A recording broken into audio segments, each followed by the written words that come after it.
أعوذ بالله من الشيطان الرجيم. بسم الله الرحمن الرحيم.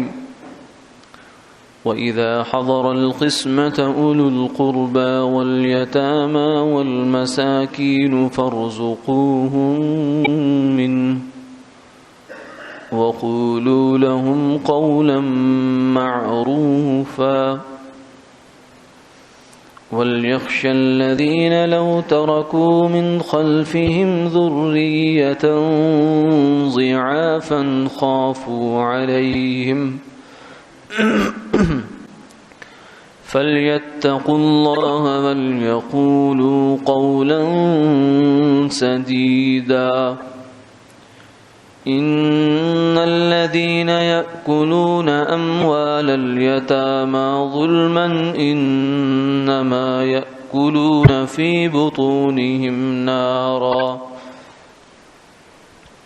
وسيصلون سعيرا. صدق اللہ.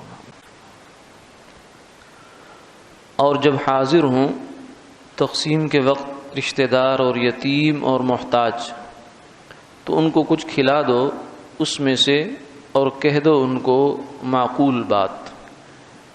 چاہیے کہ ڈریں وہ لوگ کہ اگر چھوڑ ہی ہے اپنے پیچھے اولاد ضعیف تو ان پر اندیشہ کریں، یعنی ہمارے پیچھے ایسا ہی حال ان کا ہوگا. تو چاہیے کہ ڈریں اللہ سے اور کہیں سیدھی بات. جو لوگ کہ کھاتے ہیں مال یتیموں کا ناحق، وہ لوگ اپنے پیٹوں میں آگ بھر رہے ہیں اور وہ لوگ عنقریب آگ میں داخل ہوں گے.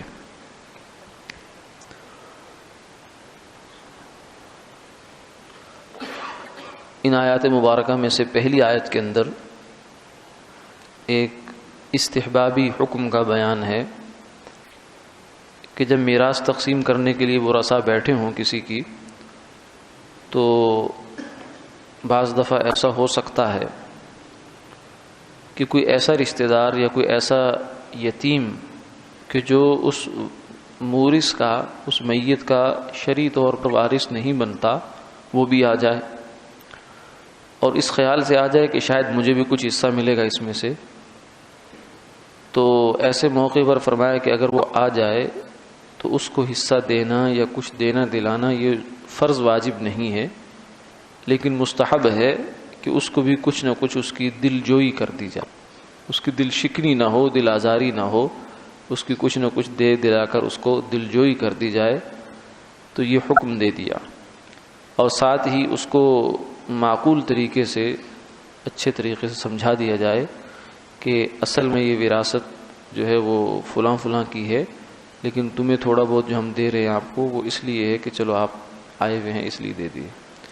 یہ کوئی فرض واجب نہیں ہے لیکن ایک مستحب حکم ہے، اور یہ رشتہ داروں کے ساتھ بھی ہو سکتا ہے اور یتیم بچے بھی ہو سکتے ہیں اس میں، اور ویسے بھی کوئی محتاج ہو سکتے ہیں جن کو یہ ہوگا کہ اب مال بانٹا جا رہا ہے تو شاید ہمیں بھی کچھ نہ کچھ مل جائے. تو ایسے موقع پر گویا کہ یہ اللہ کی جانب سے یہ حکم ہے کہ جیسے ورثاء کو بغیر محنت اور مشقت کے یہ مال ملا ہے، کیونکہ وراثت تو سب سے جو ہے وہ مفت کا مال ہوتا ہے مکمل طور سے، کہ اس میں تو دوسرے کی کمائی ہے، دوسرے کی محنت ہے، زندگی بھر کا اس کا جو ہے کوشش اور محنت لگی ہے، اور جو ہی آنکھ بند ہوئی تو وہ وارث کو مل گئی. یہ تو ایسی چیز ہے جو مفت میں ہاتھ آتی ہے، غنیمت باردہ ہے. تو اسی لیے یہ کہتے ہیں کہ وراثت کے مال کی قدر نہیں ہوتی انسان کو. کسی نے دیکھا نا کہ ایک صاحب کو دیکھا، ایک تمثیل ہے، حکایت ہے بات سمجھانے کے لیے، کہ وہ جناب ریشم کا رومال ہے اور بہت ہلکی سی جوتی ہے اور اس کو ریشم کے رومال سے صاف کر رہا ہے. تو اس سے پوچھا کہ بھائی کیا کر رہے ہو؟ اس نے کہا تمہیں نظر نہیں آ رہا. اس نے کہا کہ ٹھیک ہے نظر آ رہا ہے لیکن مجھے یہ سمجھ نہیں آ رہی کہ تم یہ کیا کر رہے ہو. اتنا قیمتی رومال ہے اور 2 ٹکے کی جوتی نہیں جس کو تم اس سے صاف کر رہے ہو. تو اس نے آگے سے کہا کہ بات یہ ہے کہ یہ رومال مجھے ملا ہے وراثت میں، اور جو جوتی ہے وہ میں نے اپنی خون پسینے کی کمائی سے لی ہے، تو اس لیے مجھے اس کی قدر زیادہ ہے اور اس کی قدر کم ہے. تو وراثت کا مال تو مفت آتا ہے، جب مفت آتا ہے تو یہ گویا کہ خالص اللہ کا انعام ہے. ویسے تو ہر چیز ہی اللہ کی نعمت اور انعام ہے، لیکن جو بغیر ہاتھ ہلائے، بغیر مانگے، بغیر استحقاق کے مل جائے وہ تو پھر اور زیادہ فضل ہے. تو اس لیے فرمایا کہ اس موقع پر جب تمہارے اوپر اللہ نے فضل کیا ہے اور تمہارے اوپر کرم کیا ہے کہ تمہیں بغیر ہاتھ ہلائے کچھ دے دیا، تو اب تم بھی دوسروں پر کچھ تھوڑا سا ہاتھ کھول لو. فارزقوہم منہ، اس میں سے ان کو کچھ تم بھی دے دیو. اسی طریقے سے جیسے پچھلی نشست میں بیان ہوا تھا کہ یتیم پوتا، کہ قانوناً تو وہ وارث بنایا جاتا ہے لیکن شرعاً وہ وارث نہیں ہوتا چچاؤں کی موجودگی میں. تو چچاؤں کو اور پھوپھیوں کو چاہیے کہ اس کو کچھ نہ کچھ دے دیں. اس کو بالکل ہی یہ کہہ کر کہ تمہارا شرعاً حصہ بنتا ہی نہیں ہے لہذا چھٹی ہے، بالکل اس کو محروم کرنا یہ صحیح نہیں ہے.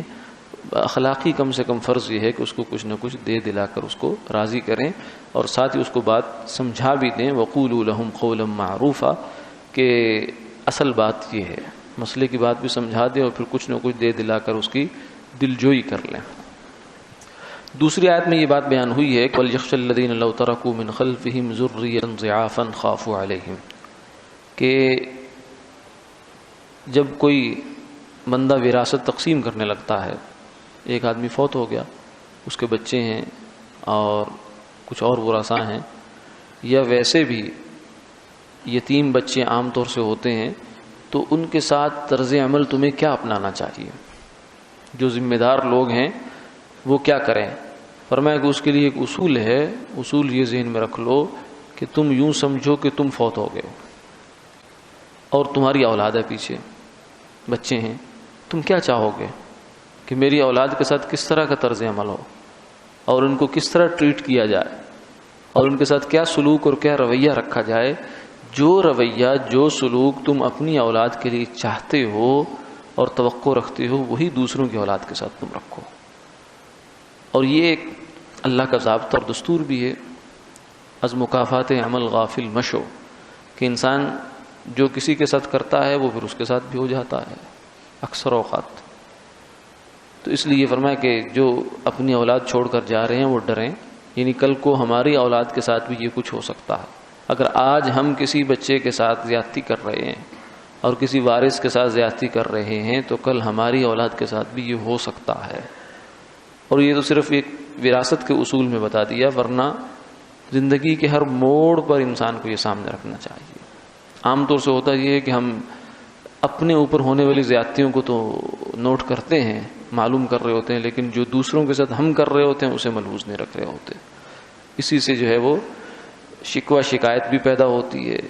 حالانکہ آدمی دوسرے کے ساتھ احسان کرے اس خیال سے هل جزاء الاحسان الا الاحسان، کہ جب میں احسان کر رہا ہوں تو انشاءاللہ اللہ مجھے بھی اس کے بدلے میں اچھا ہی معاملہ میرے ساتھ بھی فرمائیں گے.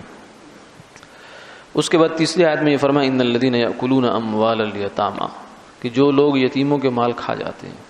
یعنی پچھلی آیت میں تو یہ ہونا طرز عمل کی بات ہوئی کہ اچھے طریقے سے یتیموں کو ڈیل کرو، ان کی پرورش کرو. اور یہاں آگے ایک سنگین جرم ہے جس کا بیان ہے کہ کوئی بندہ ایسا سنگ دل ہو جائے اور ایسا لالچ اس کو آ جائے، ایسی مال کی محبت اس پر چھا جائے کہ وہ یتیموں کا مال ہڑپ کرنا شروع کر دے، کھانا شروع کر دے، اس کو خرد برد کرنی شروع کر دے اس کے اندر. تو اس کا کیا جرم ہے اور اس کی سزا کیا ہے؟ فرمایا کہ اس جرم اتنا بڑا ہے کہ اس کو آپ سزا سے اندازہ کر لیں کہ جو بندہ ظلماً یتیم کا مال کھا رہا ہے، وہ دکھنے میں تو نوٹ کھا رہا ہے یا وہ روٹی کھا رہا ہے یا گاڑی چلا رہا ہے، دیکھنے میں تو دنیا کی سہولیات استعمال کر رہا ہے، لیکن حقیقت میں ایسا نہیں ہے. حقیقت میں یہ ہے کہ اپنے پیٹ میں انگارے بھر رہا ہے. علماء نے، کچھ حضرات نے کہا کہ یہاں یہ تشبیہ ہے، مثال ہے کہ گویا کے انگارے کھا رہا ہے، نہیں. لیکن دیگر حضرات نے فرمایا نہیں، تشبیہ مثال کی ضرورت نہیں، یہ دراصل انگارہ ہی ہے. یہ الگ بات ہے کہ ابھی یہ انگارہ بھڑکا نہیں ہے. جیسے دیہ سلائی ہے، ماچس ہے، اس کے اندر کوئی کہہ سکتا ہے کہ تو آگ ہے، بالکل ٹھیک بات ہے، ابھی تو آگ نظر نہیں آ رہی، لیکن جو ہی آپ اس کو رگڑیں گے فوراً آگ نکل آئے گی اس کے اندر سے. تو جو یتیم کا مال ہے وہ اصل میں آگ کا انگارہ ہی ہے. جو اس کو کھا رہا ہے وہ اپنے پیٹ میں آگ کے انگارے بھر رہا ہے. ایک حدیث پاک میں آتا ہے کہ آپ صلی اللہ علیہ وسلم نے معراج کے موقع پر غالباً دیکھا کہ ایک جماعت ہے، مختلف لوگوں کے عذاب دیکھے، جن میں سے ایک جماعت ایسی ہے کہ ان کے بڑے بڑے جو ہے ان کے پیٹ اور منہ جو ہے وہ کھلے ہوئے ہیں، اور فرشتے جہنم کے انگارے اور جہنم کے پتھر جو ایندھن ہے جہنم کا وہ پکڑ پکڑ کر ان کے منہ میں ڈال رہے ہیں، ان کے پیٹوں میں ڈال رہے ہیں۔ تو آپ صلی اللہ علیہ وسلم نے دریافت فرمایا کہ یہ کون ہے؟ جبریل علیہ الصلوۃ والسلام سے پوچھا یہ کون لوگ ہیں؟ فرمایا کہ یا رسول اللہ یہ وہ لوگ ہیں جو یتیموں کا مال کھاتے ہیں۔ یہ بھی فرمایا کہ قیامت والے جب محشر ہوگا، حشر ہوگا، جب لوگ قبروں سے اٹھیں گے تو اس وقت کچھ ایسے لوگ ہوں گے کہ جن کے منہ سے آگ نکل رہی ہوگی، اور بلکہ فرمایا کہ یہ یوں ہے کہ پیٹ تو یوں سمجھے سے تندور کا نچلا حصہ ہوتا ہے کہ وہاں تو آگ بھڑک رہی ہے، اور اس کو جو لپٹیں ہیں وہ منہ، کان اور ناک کے راستے سے باہر نکل رہی ہیں۔ تو فرمایا یہ بھی وہ لوگ ہیں کہ جو یتیموں کا مال کھاتے ہیں، ظلمن کھاتے ہیں، تو یہ ان کا یہ حشر ہوگا۔ اور آپ نے حدیث پاک میں فرمایا کہ احرج مال الضعیفین المرأة والیتیم، کہ میں تمہیں بہت زیادہ ڈراتا ہوں، بہت تنبیہ کر رہا ہوں دو لوگوں کے، دو ضعیفوں کے مال سے بچنا، جو بیچارے بے بس ہیں، بے کس ہیں، کیا کر سکتے ہیں؟ کچھ نہیں کر سکتے۔ ایک عورت کا مال کہ جو بیچاری مجبور ہے، بعض دفعہ بیوہ ہوتی ہے، اس کو پینشن ملی یا کچھ اکٹھی رقم ملی تو کسی رشتہ دار نے کہا کہ اچھا موقع ہے ہتھیا لو، اور کہا کہ میرے پاس بزنس میں لگا لو، میں اتنے پیسے تمہیں دیا کروں گا، اور کھا گیا، ڈکار مار گیا۔ کئی طریقے ہوتے ہیں۔ ایک یہ بھی ہوتا ہے کہ اس کو بے احتیاطی سے استعمال کیا، یعنی اپنا پیسہ ہوتا یا اپنی بیوی کا، اپنی بیٹی کا پیسہ ہوتا تو اسے پھونک پھونک کر استعمال کرتا۔ اب یہاں بڑا رسک پہ سودا کر لیا تو چلو کسی کا مال ہے، لگ گیا تو لگ گیا، نہیں لگا تو کوئی نہیں، کہہ دیں گے ختم ہو گیا۔ تو یہ بھی بے احتیاطی اسی میں آتی ہے، کیونکہ بے احتیاطی میں مال کا ذمہ دار انویسٹمنٹ کرنے والا ہوتا ہے کہ اس نے غلطی کیوں کی، ایسی کوتاہی کیوں کی کہ کسی کے مال کے ساتھ۔ تو اس صورت میں بعض لوگ کھا پی جاتے ہیں اور سمجھتے ہیں کہ ہم نے بڑی ہوشیاری سے کام لیا۔ ہوشیاری نہیں ہے، یہ بہت اعلیٰ درجے کی نادانی ہے کہ اپنے ساتھ 4 دن کے لیے، 4 پیسوں کے لیے اتنا بڑا ظلم اپنے ساتھ کر رہے ہیں۔ وحرج مال الضعیفین المرأة والیتیم، عورت کا مال اور یتیم کا مال، یہ 2 مال فرمایا ایسے ہیں کہ میں تمہیں ان سے بہت زیادہ تنبیہ کرتا ہوں، ڈراتا ہوں، ان سے بچ کر رہو۔ کیوں؟ اس لیے کہ جو یتیم ہے وہ تو معاف بھی نہیں کر سکتا، وہ معاف بھی کر دے تو اس کے معاف کرنے کا اعتبار نہیں جب تک وہ یتیم ہے، بچے کی اجازت کا بھی اعتبار نہیں ہوتا۔ وَسَيَصْلَوْنَ سَعِيرًا، اور ساتھ یہ فرما دیا کہ پھر اب پیٹ میں بھی آگ ہے، منہ سے بھی آگ کے لپٹیں شعلے نکل رہے ہیں، اور جانا بھی آگ میں پڑے گا۔ یعنی یہ ایسا گناہ ہے کہ جس کے اوپر جو ہے نا دونوں طرف سے جہنم کی وعید آ رہی ہے، یعنی اندر سے بھی اس کو جہنم کی آگ پکڑے گی اور خود وہ بیچارہ جائے گا بھی جہنم کی آگ میں۔ اس میں ہمیں کہ بہت احتیاط کی ضرورت ہے۔ جو ٹرسٹ چل رہے ہوتے ہیں جن میں یتیم اور نادار بچوں کے بھی چیزیں ہوتی ہیں، یتیم خانہ ہے اور اس طرح کی جو چیزیں ہیں جہاں یتیموں کے نام پر مال آتا ہے، تو ان لوگوں کو بھی بہت پھونک پھونک کر چلنے کی ضرورت ہے، ورنہ ایسا نہ ہو کہ ذرا سی بے احتیاطی جو ہے وہ انسان کو کہاں سے کہاں لے جائے، اور بجائے اس کے کہ اس کی آخرت سنوارنے کے اس کو جو ہے جہنم میں دھکیل دے۔ اللہ تعالی حفاظت فرمائے۔ آخر دعوانا